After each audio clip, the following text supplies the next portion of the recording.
नमस्कार, जय हिंद दोस्तों। द नेक्स्ट पेज पर आपका स्वागत है।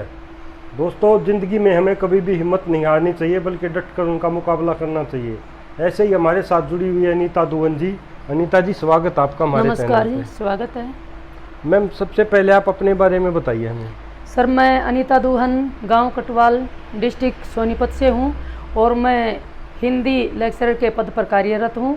वर्तमान पोस्टिंग मेरी GSSS नगर स्कूल है, जो कि गोहाना तहसील में पड़ता है, डिस्ट्रिक्ट सोनीपत पड़ता है। और शुरू से ही मैं खेलों और पढ़ाई में अव्वल रही हूं। खेलों में बड़ी रुचि रही है सर मेरी। स्कूल टाइम पर भी मैं खो खो की नेशनल प्लेयर रही हूं और फिर कॉलेज टाइम में भी स्पीडो कॉलेज से लगातार 3 बार बेस्ट एथलीट रही हूं। और खेलों में होने की वजह से मुझे बड़ा आत्मबल मिला, जोश जुनून जज्बा, और जीत और हार का जो डिफरेंस होता है उसको मैंने बड़ी बखूबी से वहाँ से सीखा है। और मेरे जीवन में काफ़ी उतार चढ़ाव आए। मैं बताती हूँ कि सन 1994 में मेरी शादी मास्टर रणधीर सिंह दुहन कटवाल निवासी से हुई। 10 फरवरी दिन शुक्रवार था। तो शादी होने के बाद मुझे बड़ी प्रॉब्लम से गुजरना पड़ा, काफ़ी परिस्थितियों से मुझे जूझना पड़ा। तो उनका थोड़ा मैं जिक्र करती हूँ, क्योंकि अपनी माताओं और बहनों के लिए मैं बताना चाहता हूँ कि अपने जीवन में संघर्ष करना पड़ता है। संघर्ष के बगैर हमें कुछ भी प्राप्त नहीं होता। अगर प्राप्त जल्दी हो जाता हो तो उसकी महत्ता के बारे में नहीं पता चलता। तो मैं अपने जीवन के बारे में थोड़ा ये अपनी निजी पर्सनल लाइफ के बारे में बताना चाहती हूँ, शेयर करना चाहती हूँ कि शुक्रवार का दिन था और 1998 वर्ष में मैं बताती हूँ कि रात के 2 बजे मुझे पेट में अचानक बड़ी पीड़ा हुई, बड़ा असहनीय दर्द हुआ। तो मैंने सास से बताया उठ करके सुबह कि मेरे को ऐसे ऐसे प्रॉब्लम है। तो सास ने भी कोऑपरेट किया उस समय और कहा कि भी डॉक्टर के ले जाते हैं। घर की गाड़ी थी और मास्टर जी यहाँ पर लेकर आए गोहाना कलादीप नर्सिंग होम, यहाँ पर मेरे को एडमिट करवा दिया। तो अल्ट्रासाउंड की रिपोर्ट हुई तो डॉक्टर साहब ने कह दिया कि बड़ी भाई जो एक्टोपिक केस बोलते हैं, ट्यूब में प्रेगनेंसी थी सर। मुझे पता नहीं था, इस बारे में कभी ना सुना ना देखा, ना कुछ ऐसा केस कभी सुनने में आया, ना मुझे इस तरह का कोई ज्ञान था। तो डॉक्टर साहब ने बताया कि भाई आपकी तो नस फट गई है और बड़ी परेशानी है और सीरियस मामला है। तो डॉक्टर साहब के कहने पर भैया अब क्या होगा, इलाज दो भाई। तो कहने लगे कि आपका ऑपरेशन होना है मैडम, फटाफट जल्दी से जल्दी मैं तैयारी कर देती हूँ। डॉक्टर साहब रोहतक से आएंगे, ऑपरेट करेंगे वो। फिर हमने कहा कि रोहतक से आएंगे, हमारे पास गाड़ी थी तो इतना वेट कहाँ करते, काफ़ी घंटे हो चुके थे, 4 बज चुके थे शाम के। तो फिर डॉक्टर को यहाँ बुलाएंगे, हो सकता है कुछ भी ज़्यादा टाइम लग जाए, सीरियस मामला था। तो फटाफट हम यहाँ से हमारे को मतलब डिस्चार्ज किया गया और रोहतक PGI में मेरे को एडमिट करवा दिया गया। और 8 साढ़े 8 बजे तक एमरजेंसी में मेरे को जिस तरह एज ए ऑपरेशन थिएटर के लिए मेरे को भेजा गया कि ऑपरेशन होना ही है, ये तो सीरियस काफ़ी मैटर हो गया है। और मैं बिल्कुल बेहोश हो चुकी थी उस टाइम। मेरी ये नब्ज़ भी यहाँ से छुट करके यहाँ जा चुकी थी। बता रहे हैं भाई, मेरी सास मेरे साथ थी और मेरे हस्बैंड थे। तो ये भी रोने लग गए थे उस समय, काफ़ी हताश हो गई थी, अब क्या होगा, अभी मुश्किल से बच पाएगी। ऐसी स्थिति में मुझे नहीं पता क्या हुआ क्या नहीं। तो ऑपरेशन हो चुका था और मैं जो ही होश में आई, मेरे आस पास मेरे परिवार वाले थे, तब मुझे पता लगा भाई ऐसा हुआ। तो फिर मैंने हिम्मत नहीं आ रही, कोई बात नहीं, परमात्मा की मर्जी है और जो भी हमारे दुख तकलीफ़ है उनको हम सहन करेंगे। और उन परिस्थितियों से मैं उभरी। और जो भी सामाजिक ताने बाने होते हैं, पारिवारिक या फिर समाज के आस पड़ोसी या रिश्तेदार, उन सभी तानों बानों से, अवसाद से बिल्कुल सुनना पड़ा मुझे। मैं ये नहीं कह सकती मैं छुती रही, मैंने सुना, मैंने उस परिस्थिति में अपने आप को संभाला भी। क्योंकि अगर दुनियादारी की हम रीति रिवाज को देखकर ऐसे तंग होने लगे तो हम अपनी लाइफ जीना भूल जाएंगे। मैंने ये सोचा कि परिस्थितियों से उभरना है और संघर्ष करके सफल भी होना है। मुझे बड़ा आत्मविश्वास था इस बात का और परमात्मा पर पूरा भरोसा था, क्योंकि मैं धार्मिक प्रवृत्ति की रही हूँ, व्रत उपवास भी किए, मंदिर में भी जाती थी। परमात्मा से मन से और आत्मा से एक रिलेशन मैं समझती हूँ, क्योंकि मुझे परिस्थितियों का पहले से आभास हो जाता है। एक देवीय शक्ति मैं मानती हूँ, उसकी मुझ पर कृपा अवश्य रही है, क्योंकि स्वप्न के माध्यम से वो जो परिस्थिति मेरे साथ हुई ऑपरेशन वाली, मेरे को रात को ही सारा सब कुछ सिस्टम दिख चुका था, और वही मेरी असलियत लाइफ में ऐसे ही हुआ।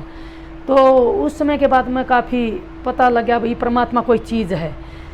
लेकिन उसके बाद बिल्कुल दर्दनाक स्थिति कह सकती हूँ मैं, पीड़ाजनक स्थिति कह सकती हूँ, और अपने आप एक अपमानित सी स्थिति में मैं आ गई।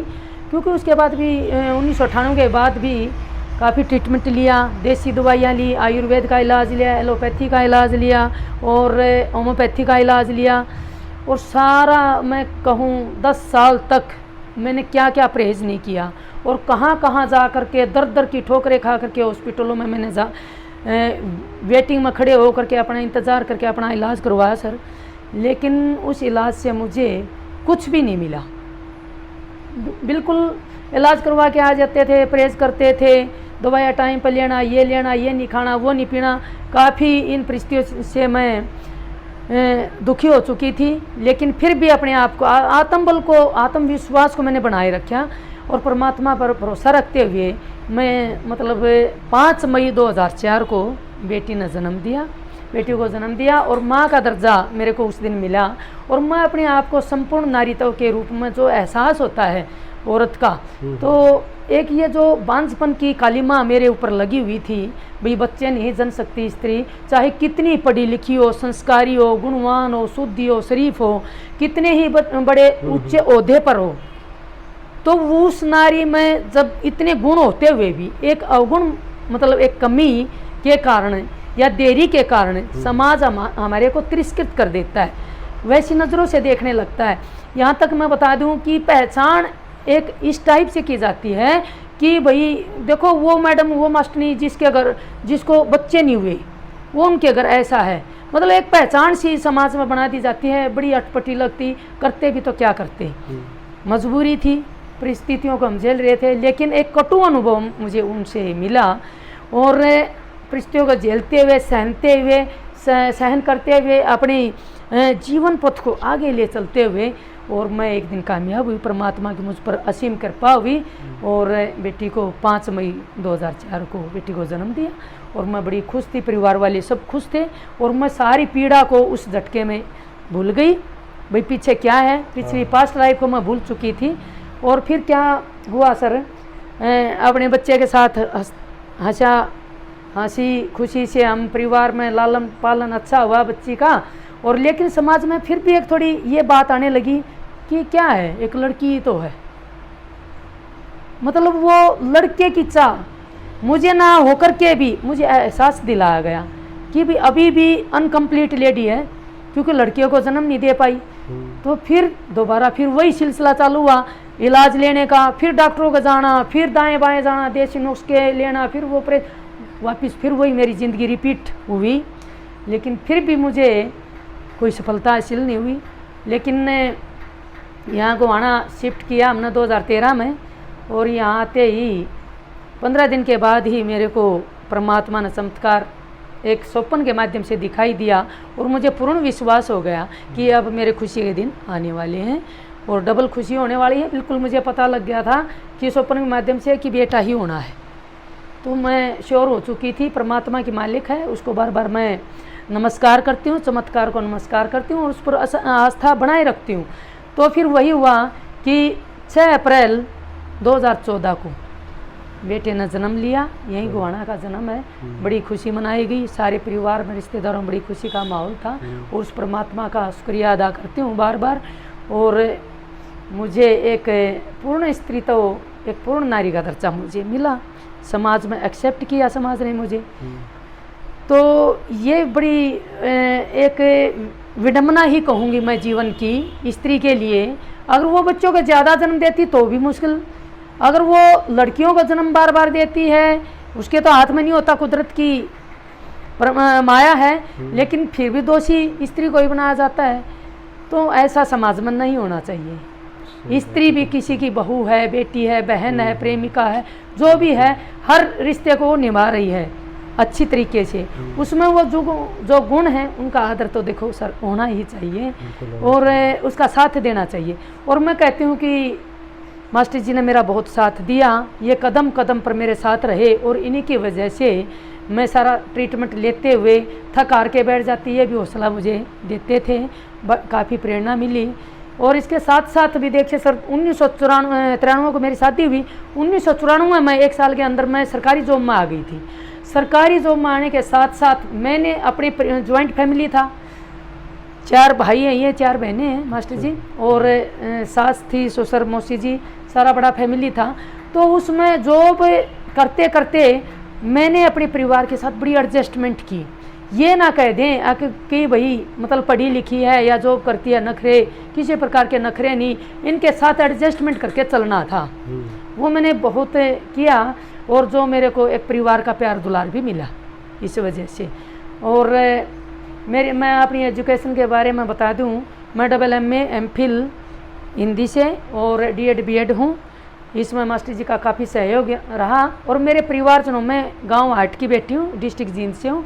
4 भाई बहनों में 3 भाई हैं, सारे भाई जॉब पर हैं और मैं भी चौथी इकलौती बहन हूँ। और मास्टर जी मेरे पिताजी हुआ करते थे और माता जी भी हमारी काफ़ी मेहनत के साथ, क्योंकि हम छोटे छोटे थे, हमारे पिताजी एक्सपायर हो चुके थे, हमें पिताजी का इतना लाड प्यार नहीं मिला। लेकिन हमारी माता फुलपति नरवाल जो गांव रिंडाना से थी, अब वो एक्सपायर हो चुकी हैं, बड़ी वेदना के साथ कहना पड़ा। अब कोरोना काल में 11 मई को माता जी एक्सपायर हो। लेकिन हमारी माता ने हमारे को इतने अच्छे संस्कार दिए सर, इतनी मेहनत हमारी माता ने हमारे लिए की, कहा कि कुछ मत करो, बस अपनी पढ़ाई करो, सफल हो जाओ। तो माता से हमें बचपन से ही बड़ी प्रेरणा मिली सर, मजबूती के साथ उन्होंने हमारे को बांधा और उनकी वो उस संघर्ष को देखते हुए हमें बड़ा कुछ मिला। मैं अपनी माता से बड़ी प्रेरित रही हूँ और स्कूल टाइम से मैं खेलों में बड़ी रुचि थी, फिर कॉलेज टाइम में, और अब भी मैं गेम्स करती हूँ सर। एक गेम्स करना और अपनी दिनचर्या के साथ अपने आप को ढालना, तो मैं ये मानती हूँ कि अपने में जो भी हॉबी है ना उसको निखारना होता है। बच्चों के साथ जुड़े रखे हैं। भैंसवाल कला मेरी 8 साल की जॉब रही है एज ए लेक्चरर, वहाँ पर भी बच्चों को, लड़कियों को खासकर कोच की व्यवस्था की वहाँ पर, और लड़कियों को कोचिंग दिलवाई सर। खो खो में करवाती, नेशनल लेवल तक की भी लड़कियाँ तैयार की। रेसलिंग में भी लड़कियाँ साथ में मैं मिल करके हेल्प करती थी और बच्चियों को काफ़ी मेहनत करवा करके काफ़ी मेडल लड़कियाँ लिया करती थी। रेलवे में भी भर्ती हो चुकी हैं लड़कियाँ। तो अब मैं ये मानती हूँ कि मेरा जो संघर्ष है सफल है और इस परमात्मा को मैं बड़ा धन्यवाद करती हूँ। और सभी महिलाओं से भी मैं, बहनों, छोटी और बड़ी बहनों को भी ये कहना चाहती हूँ कि आप अपना जीवन से निराश मत होइए। परिस्थितियों यहाँ हमें झुका देती हैं, विनम्र बना देती हैं, लेकिन उनसे हमने सीख लेनी है और उस रास्ते को हमने चैलेंज करते हुए अपने जीवन पर आगे बढ़ना है और अपने जोश और जुनून को एक होश के साथ जीना है। और अपनी हॉबी ज़रूर बनाए रखें ताकि हम उसके साथ अपनी मतलब दिनचर्या ठीक रख सकें। जैसे मैंने स्पोर्ट्स की बनाए रखी है और स्पोर्ट्स में अब भी मैं नेशनल, स्टेट लेवल पर, नेशनल लेवल पर मेडल जीत कर लाती हूँ। और 2010 में मलेशिया कोलालमपुर में 8 दिसंबर को मैंने सिल्वर मेडल जीता था जेवलिन थ्रो में सर। एशियाड अपनी मास्टर्स चैम्पियनशिप थी वहाँ पर, तो बड़ा मायने रखता है ये। इंडिया की तरफ से मैंने पार्टिसिपेट किया था और मैं लगातार 35+ आयु वर्ग से मैं खेलों में भाग ले रही हूँ। और अब भी मैं जिम में डेली जाती हूँ सुबह 5 बजे, 1-1.5 घंटा वहाँ प्रैक्टिस करती हूँ ताकि अपने आप को फिट रख सकूँ। क्योंकि मेरे देखो आपको मैं बता दूँ, रियलिटी बता रही हूँ, 4-5 ऑपरेशन हो चुके हैं। सर्जरी छोटी नहीं, बड़ी सर्जरी है, क्योंकि बेटा भी सिजेरियन हुआ, बेटी भी मुझे सिजेरियन हुई। और बेटी से पहले ये सर्जरी हो गई थी, एक्टोपिक केस जिसे बोलते हैं, ट्यूब में प्रेगनेंसी हो गई थी। मैं बता रही हूँ वहाँ मेरा ऑपरेशन हुआ था। 3 ऑपरेशन मेजर ऑपरेशन हो गए। बेटे के बाद भी फिर मेरे को थोड़ी दिक्कत आ गई थी, एक ऑपरेशन वहाँ हुआ। और छोटी मोटी ये जिस तरह लेप्रोस्कोपी है, जांच है, ये तो छोट छोट मैं मानती नहीं, गिनती ही नहीं करती। तो इस तरह की जटिल परिस्थितियों से मैं उभरी हूँ सर। और आपका बहुत बहुत धन्यवाद, आपने मेरे को इस मोटिवेशनल मोमेंट्स में मेरे को शामिल किया। आपका बहुत बहुत धन्यवाद प्रवीण सर। और आप इस बारे में कुछ भी पूछना चाहते हैं आप पूछ सकते हैं। एक्चुअल रिपोर्ट में आपको अभी सुनाई दूँ। आपको अवार्ड भी मिलने वाला है, हाँ जी बिल्कुल। उसके बारे में हाँ जी 5 सितंबर 2021 को मेरे को अवार्ड मिलने वाला है, क्योंकि अभी हमारी कौन सा अवार्ड मिलने वाला है? ये स्टेट टीचर अवार्ड है सर। स्टेट टीचर हाँ, अवार्ड। इसमें ऑलराउंडर एक्टिविटी देखी जाती है। अच्छा जी। हाँ, इसमें मतलब गेम भी आता है, इसमें एजुकेशनल वो मतलब हमारी क्वालिफिकेशन भी आती है बच्चों का। हमने एक्टिविटी में किस किस में भाग लिया, कितनी अचीवमेंट है हमारी, पर्सनल अचीवमेंट भी देखी जाती हैं इसमें, ACR वगैरह, रिजल्ट वगैरह, और इसमें हमने क्या एफर्ट किया है और ट्रेनिंग कितनी ली है, उसका क्या फ़ायदा हमने समाज को, अपने बच्चों को पहुंचाया है। तो ये सारा सब कुछ इसमें काउंट होता है सर। हाँ, तो अब 22 जुलाई 2021 को अभी लिस्ट हमारी आउट हुई है 44 मेंबर्स की, और 4 गुहाना से, उन 4 गुहाना में से मेरी भी एक 7वें नंबर पर लिस्ट में मेरा नंबर है। पूरे हरियाणा में 44 हुए? हाँ जी, पूरे हरियाणा में 44 मिले हैं, तो उनमें से एक मेरा भी नाम दर्ज हुआ है। मुबारक हो। हाँ जी। तो गवर्नर साहब हमें सम्मानित करेंगे, संडे पड़ता है 5 सितंबर 2021 को पंचकुला में हमें सम्मानित करने जा रहे हैं। तो हरियाणा सरकार का भी, हमारे डिपार्टमेंट का भी, हमारे मतलब स्टाफ का भी, और जो हमारे मुखिया रहे हैं उनका भी सहयोग रहा है सर। सभी का मैं तहे दिल से धन्यवाद करती हूँ, शुक्रिया करती हूँ कि उन्होंने पहचाना और इस काबिल समझा। मैम, हमारी माताओं बहनों को क्या बताओगे आप, क्या कहोगे चलते चलते? अपनी माताओं और बहनों को सबसे पहले मैं दोबारा फिर नमस्कार करती हूँ।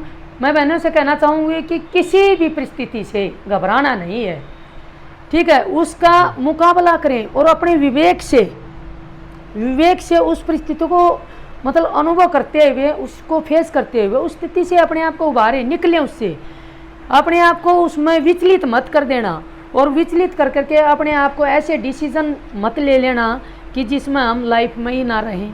कई बहनें इतनी सोच के भावुक हो जाती, देखो कई परिस्थितियाँ भावुक ज़रूर कर देती हैं, लेकिन अपने मनोबल को बनाए रखना, उन परिस्थितियों से अपने आप को निकालना और अपना प्रयास ज़रूर करना है।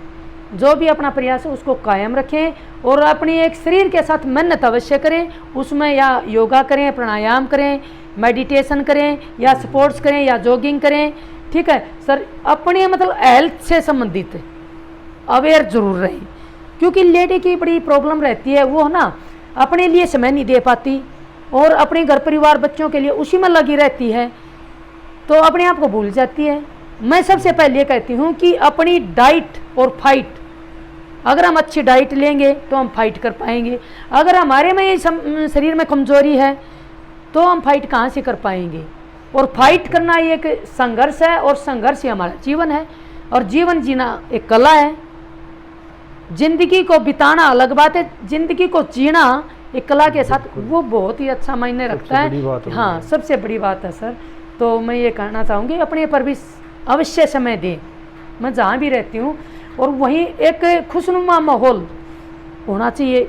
हंसकर जीना है, मैं रोकर नहीं जीना, ठीक है। कई बार परिस्थितियाँ हमें रुला देती हैं, बिल्कुल ठीक है, लेकिन रोने के बाद अपने आप को मेंटेन करो, उस स्थिति से उभर कर हमने जीना है, हंसकर जीना है।